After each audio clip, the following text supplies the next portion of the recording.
निधारमा रातो टिका लाएर मैले पैसा देखाउँदै आज हामी ममु छोरी कहाँ हिँडेको होला हजुरहरूले सोच्दै हुनुहुन्छ होला है।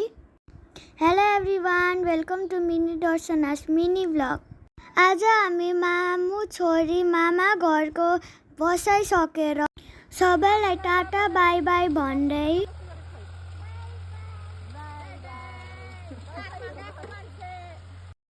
ब्याक टु भरतपुर चितवन जाँदैछ।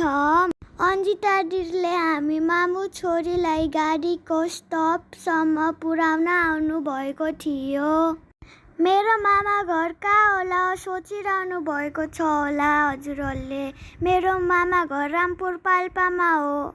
गाडीको स्टपसम्म जाँदा हामी हल्का भिडियो खिच्दै रमाइलो गरिरहेका थियौँ। हजुरहरूलाई मेरो भिडियो कस्तो लाग्यो कमेन्ट गरिदिनुहोस् ल। By by.